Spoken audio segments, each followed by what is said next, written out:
Hi there guys, I've got a video here for you today on the Leshiy 2. So in this one what we're going to be doing is doing a full disassemble of the Leshiy 2. Sorry this has taken so long, we've had the Leshiy 2 on the channel for the longest amount of time now and we still haven't taken it apart fully. To begin with I was just waiting for the pattern to be released so I could have a read up on how the valve works, and then we got caught up in the Aquila, so it's sort of taken a little bit of a back seat now. But we've got the Aquila near where it needs to be now so we can focus back on the Leshiy 2. So there's a couple of things I want to make for it, and I'm going to need to take some measurements, so what I thought I'd do is I'd bring you along and we'll do a full disassembly. Right then, let's get started. I've already degassed the rifle, but if you need to degas the rifle, it's just that little screw there, and it's a 2mm Allen key. Just undo that slightly and it will start hissing out air, and that'll drain the whole system. There is another bleed screw under here, but I'll show you that in a minute. So we're going to separate the two halves first. That's just this little button here. So we'll put the back section to one side for a second and we'll concentrate on the forward section first. So my one's a little different from the standard Leshiy 2. I've replaced the original moderator, this one here, with the Valkyrie kit. I think it just looks better in my opinion, and the shroud I made for it along with a moderator is quieter than the standard Leshiy 2 mod. A little longer, but that doesn't really bother me that much. So first of all we'll take the Valkyrie kit off, and that's just with a 3mm Allen key and these 4 screws here.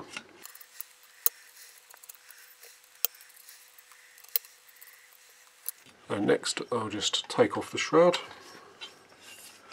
Moderator and shroud normally come off as one piece. So there's the shroud. It's not one of the Valkyrie ones, it's one I made myself, so I won't bother taking it apart for the camera. And the Valkyrie kit can just slide off and we're presented with the barrel. Now my one is a 350mm long barrel and it's a 177. Normally the barrels come with an M14 thread on the end, but I didn't really like that so I changed it to a 1/2 inch UNF. So mine probably looks a little different from yours. Next we'll take the barrel out, and that's just these 4 screws here. 3mm Allen key. Show nice and loose. And then whilst pulling down the little indexing arm here, we can feed our barrel out. Now there is a little split in this C-ring here, and that needs to align with the roller.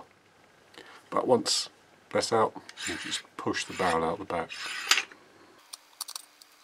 Like so. And here's our barrel. Next we'll take off the little Valkyrie Kit Adapter, and that's just with a 4mm Allen key in these 2 screws here. And pull that off. And if you're using the standard moderator, that's where the 2 screws are located, and you take these off with just a 4mm Allen key. You can, if you want to, disassemble the moderator for cleaning and such. It's just held on with an O-ring. It can be a little tight. I've already had mine off 1 or 2 times, but that's what's inside a standard Leshiy 2 moderator. So a few baffle sections, and the barrel obviously feeds the pellet in from this side. Next we'll take the grip off, and in my case this is a custom Warren Snaith grip, so I'm using a 4mm Allen key. And this hole down here, we take that off like that. When you take the grip off, just make sure you don't lose this little steel part here. And that's just what the screw goes into. The bottom of the Leshiy 2 is a polymer frame, so it uses that little steel insert for the threads. Next we'll detach the polymer frame, and that's just with these 2 screws here and with a 3mm Allen key. They are quite tight, so I like to undo them with a L wrench and then switch back to my screwdrivers. 2 different size screws in this. The short one goes to the front and the longer one goes to the back. And then before we can take the polymer bottom off, we just need to redo up these screws here. That just allows the polymer frame to slide over them. Don't need to do them up tight, just so they touch. And then the frame can be pulled off. This is our trigger down here. No sears or anything like that. It's just a movement trigger. As this goes back, it pushes on a little push pin, and then that sets off a chain reaction which fires the gun but I'll explain a little about that when we get to the valve. If you wanted to take the trigger pins out for any reason, it's quite easy. All you need something hooked. Simply hook it behind the pin that you want to pull out, so this back one first, and then just pull it nice and carefully. The back one does house a spring, so just be careful as you pull it off.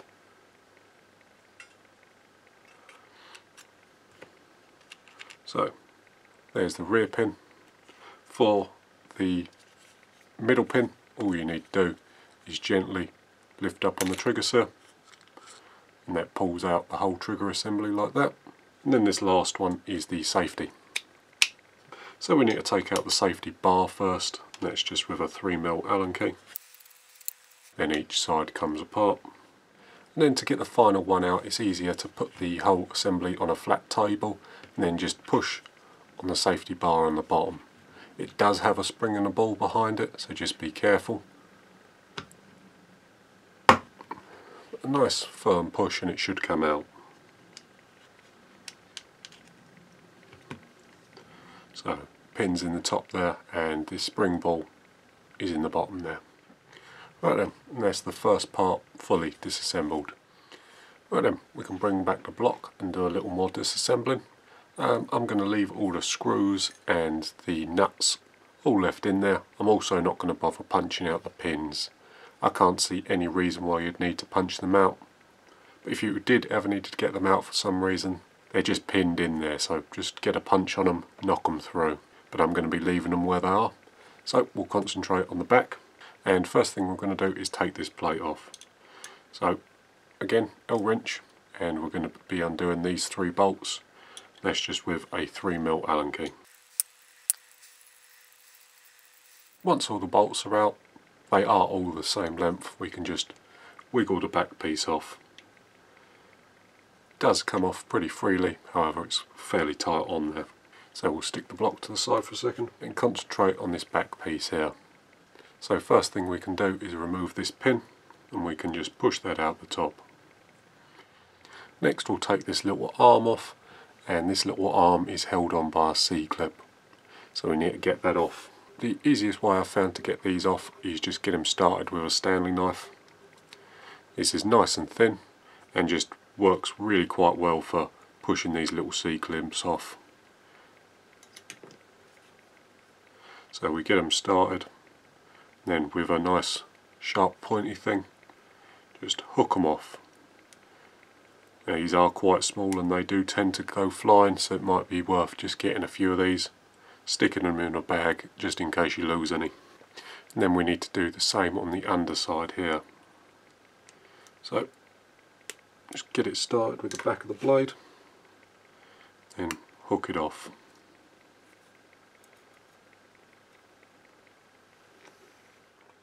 So when both C-clips are off, we can lightly compress the spring, and whilst pulling the arm and this steel piece down here, pull the whole assembly off. It is sprung loaded obviously, so just be careful. And there are the pieces there. So we'll stick them to one side for a minute. And the last thing that we're going to take out on the back plate here is the little magazine tension spring that's in the end here. This just puts a little piece of tension on the magazine shaft, but just with a 2mm Allen key, undo the grub screw on the side and on the top. On my rifle the grub screws were the same. Then tip out the little spring and the little ball. Next what we're going to do is punch out this little pin here in order to get the little Delrin roller out. Now I've just made myself up a little punch here, that just goes in there and then I can knock it through. I found commercially available punches wasn't small enough to get in the hole, so I just made this little thing up here. So I'll just knock that out quickly off camera. And there we go, nice and easy. If you wanted to get this out and you didn't have the ability to make a custom punch, you could probably use a drill bit. It really wasn't that tight in the hole, so probably find yourself a 1.5mm drill bit, cut the drill bit end off and just use the shaft as a nice little punch. But anyway, I'll stick this to one side. And then last but not least is the little latching arm here. And this has 2 jobs. Number 1 it indexes the pins so that you can open and close the rifle, and number 2, this part here acts like a lock when you fold the rifle over. You can just undo that. Once the screw is off, we can just pull the arm off. You're very careful, it has got quite a large spring behind it, so just be mindful of that as you take the screw off.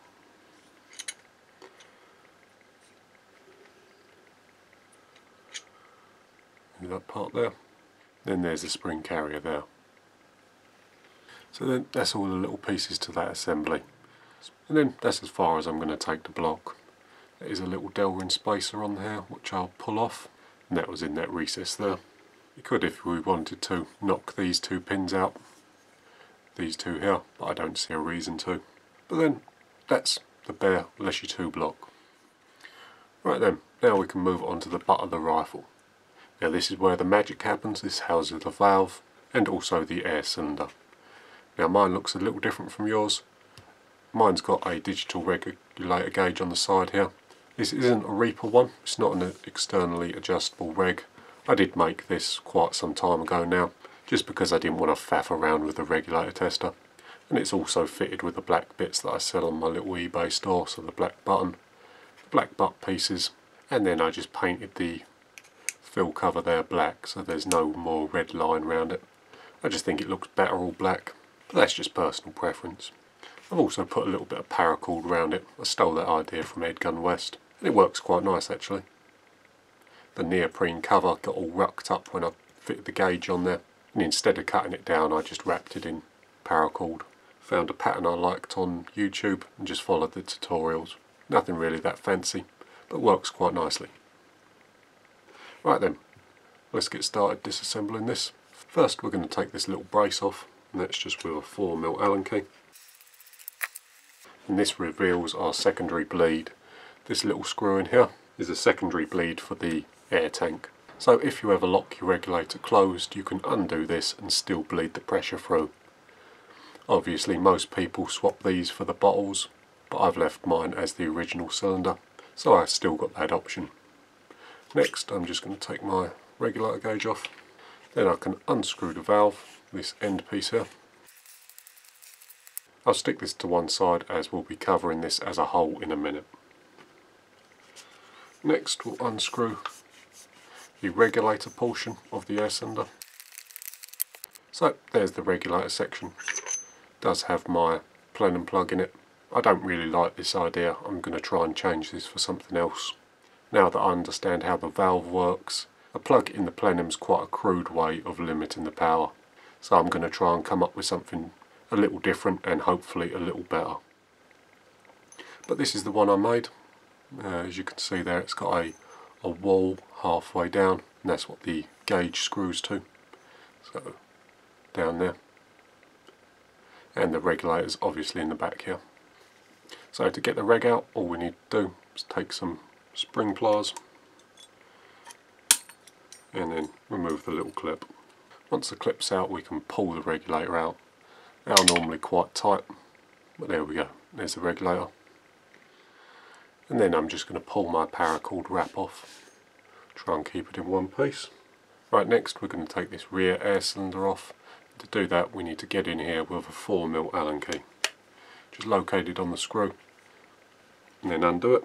They can be quite tight, so just be careful. And then once the screw's undone, we can just wiggle the back section and pull the air tube off from the butt. There is another bleed screw there, and that would be done with a 2mm Allen key, but we'll set this to one side. Next we'll take the gauge out, and for that we need our circlip pliers. And we'll just pull that circlip off, put that to one side, and the gauge can be pushed out like so.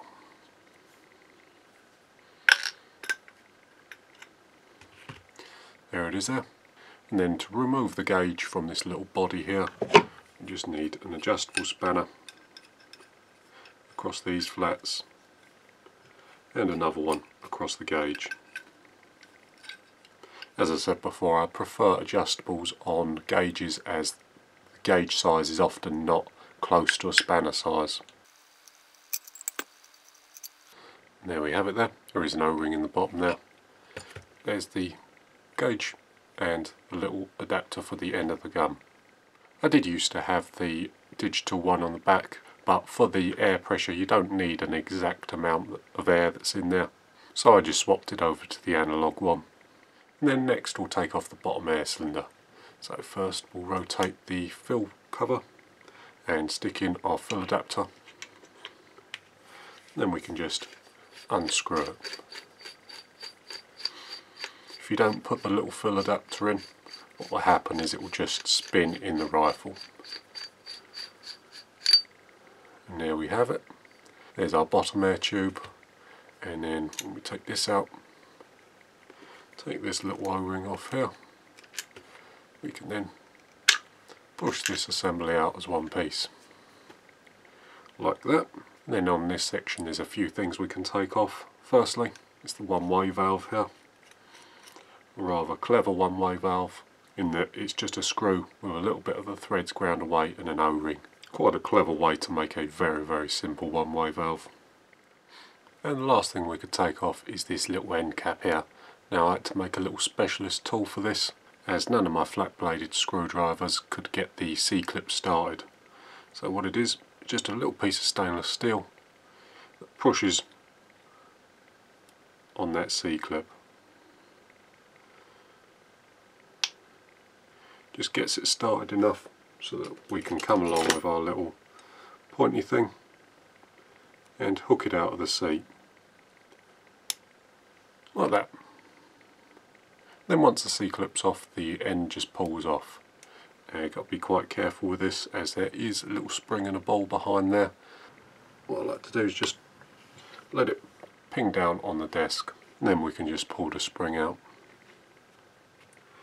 There we have it. That's that assembly fully disassembled. We could, if we wanted to, just take the two butt pieces out. I'm going to leave them in.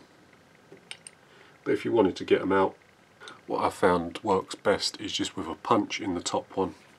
Get it in the hole and then just lever it out. Obviously minding the side of the punch on the block there. But as long as you just get it sort of at this angle, it's normally pretty alright. Pull it out, put the new ones in, or remove the screw, and the bottom one is easiest to push out from this side. Just go in there with a punch, push them out. They are a bit stiff normally, but they do come out.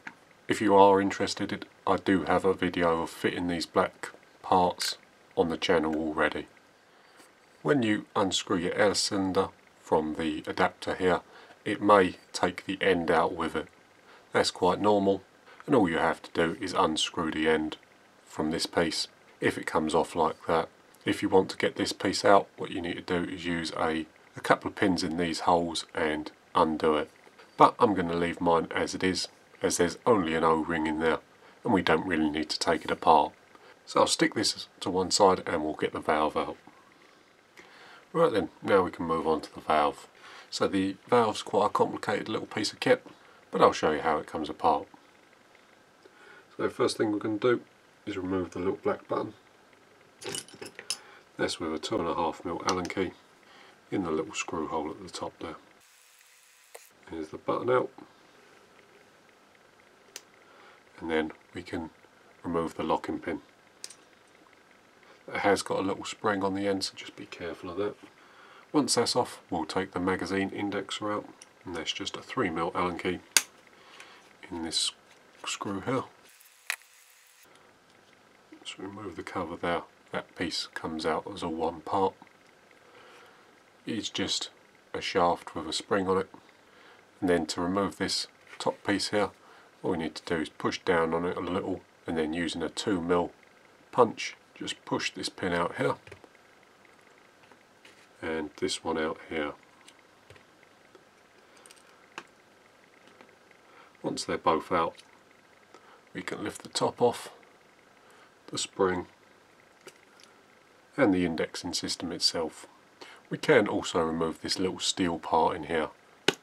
Found you can normally bang it out. It does have an O-ring on the end. Whilst we're here, we'll take the transfer port out.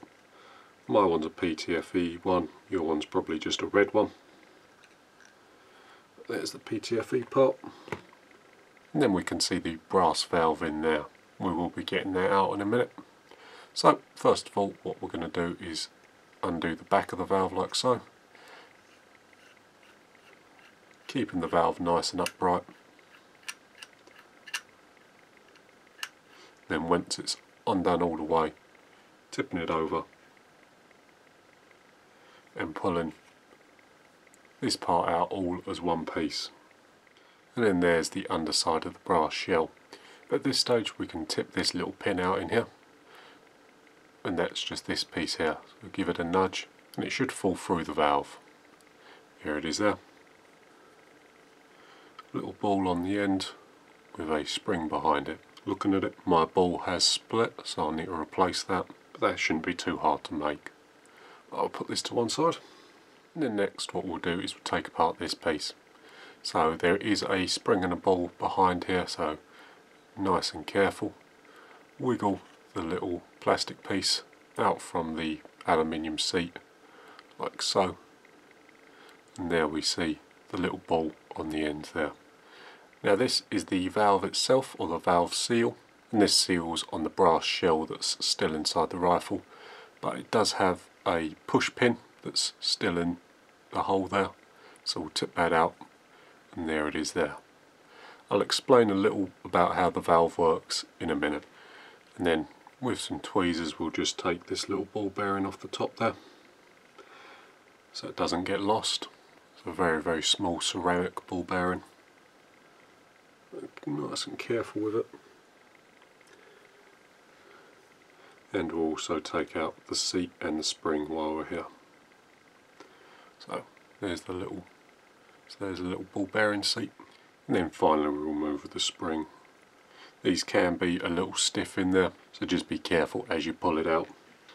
Right, I have got a little spacer, this black part in here, but I'll just pull that out. Give it a few taps, and then we can pull it out like that. So that just went in the top hole, although this is a custom part. This is a part that I made to fit in there. But first we'll undo the two jets, and that's just with a 5mm socket. Crack them both loose, and then we can just unscrew them. These are custom ones I made, and they're both 1.4mm jet sizes. I think Edgun only does up to 1.3. Then we can just push out the little spring jets as well. So that's that part fully disassembled. Bring back the valve. Next up we'll take the brass shell out. Now these can be quite stiff, so I've found normally if you just keep working round, just pulling down and up, normally you can get them out. If they do get a little stuck, what I've found you can do is just get yourself a nice soft piece of plastic and just give the valve a little tap. There it comes out. So this is the inside of the valve, and this part here seals on that little plastic piece we took out, but I'll show you more of that in a minute. Now we can take the rest of the valve apart. So first of all, we'll just take this cover piece off here. That's just a little cap, then the springs underneath it, and there we have this piece here. This is the part the push rod goes through and the little round Delrin ball semi-seals on.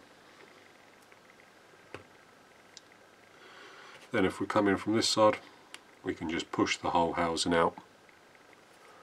Nice and easy. Here that comes there. And then that's the valve body pretty much all disassembled. There are a couple more things we could take off.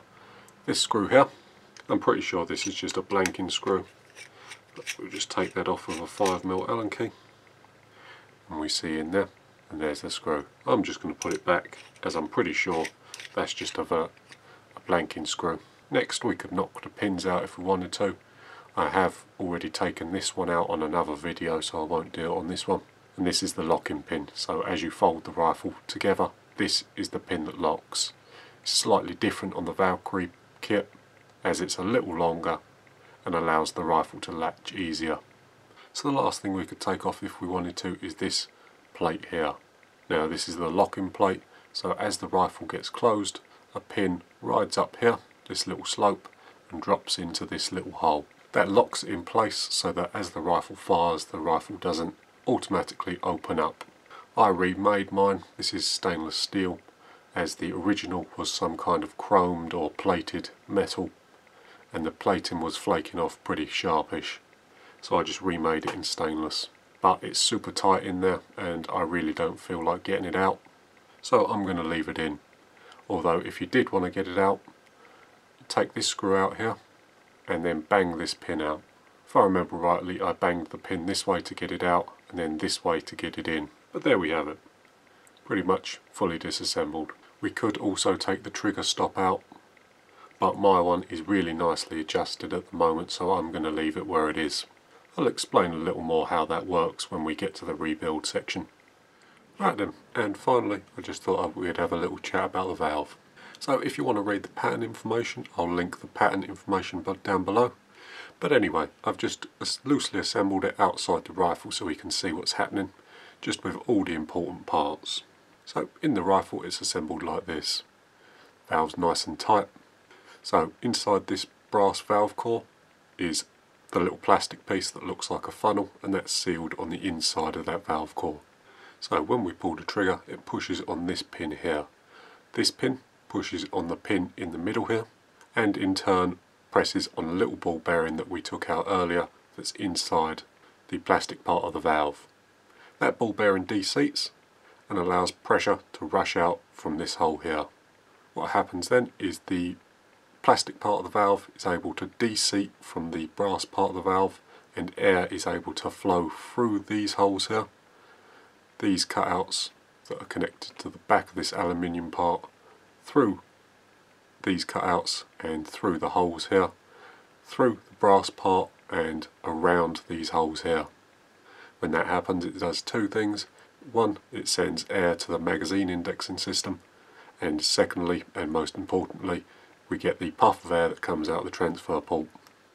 So we'll just quickly disassemble this. I'll give you a closer look at everything.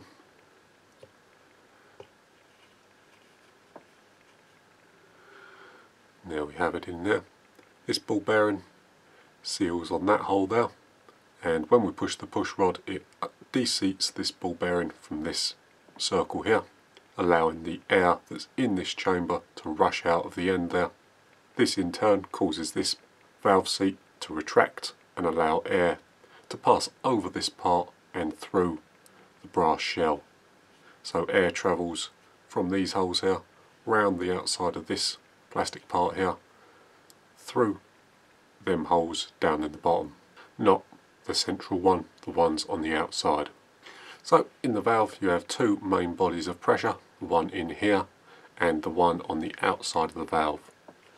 These jets at the end here control the flow and rate in which air enters the back of the valve and forces it closed.